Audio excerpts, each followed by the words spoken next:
So let's move on to the center position. I mean, they have Rudy Gobert at number 3, Joel Embiid number 2, and Nikola Jokic at number 1. I'm interested to hear your take on this. I have no problem, none, with this ranking at all. Really? Rudy Gobert at number 3. Based on the list, based on the names, yes, based on the names. Can there be somebody else to replace him? Absolutely. But if just this list alone, these players alone, I have no problem with Rudy Gobert being number 3 at all. Oh, okay, None. okay. No, So no, no. I basically replaced Rudy Gobert with Wait, someone who I think is way more dominant than him. I went with Carl Anthony Towns at center. I like that. Okay. Yeah, his Yeah. new teammate. Now, the reason why is because if I remember correctly, the post asked us most dominating. Rudy Gobert doesn't give me domination. Like, he doesn't do that for me. He doesn't dominate the game, but Carl Anthony Towns can. So I put him at number 3. Also, I would like to switch the order between Joel Embiid and Nikola Jokic for the same reason.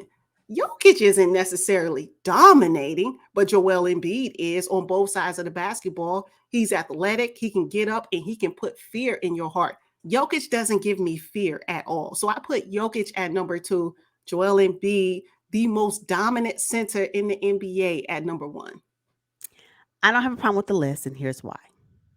From a traditional center position where all you do is stand up under the basket and you get rebounds and you do putbacks, Rudy Gobert does that, right? What we have seen over the years is that the center position has evolved. And what Joel Embiid and Nikola Jokic gives me is that evolution. They Mhm. can, yes, manage the paint. Yes, they can block a shot. Yes, they can, get it in and but they can also step outside the paint and be just as profound, just as effective as any other player on the floor at that time. That's the difference between Rudy Gobert, Joel Embiid, and Nikola Jokic. That's why I separate the two. So Rudy Gobert, traditional center, number 5. You number 3. You sit there, and that's what it is. I agree with your Carl Anthony Towns swap. I ain't no problem with that either.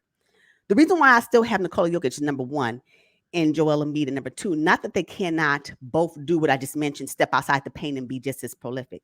One thing that adds to the 2-time MVP in Nikola Jokic is the fact that he's also able to primarily handle the ball. His passing ability is amazing. So he has expanded for me the role of a center in this, when we're talking about these three players, a little bit more than what Joel Embiid has done. And maybe because his system that he's in grants that for him, right? So Nikola Jokic in this list gives me the edge up. Number 1, because he is 2-time MVP. Now, whether or not he earned both of them and how your feelings on that, it doesn't matter. In the record books, he's 2-time MVP. I will say Mhm. this as well, but I believe if you've watched him play, he can also handle the ball. And that's one thing I have not seen Mhm. Joel Embiid do. Not saying he can't do it, and maybe his scheme doesn't allow for him to do it, but I think that Nikola Jokic adds that to the number 5 center, tall, big position that Mhm. gives him a slight edge, in my opinion, and why I put him as number 1. So my list is Nikola Jokic at number 1, Joel Embiid number 2, and Rudy Gobert number 3. So I agree with the list. Okay.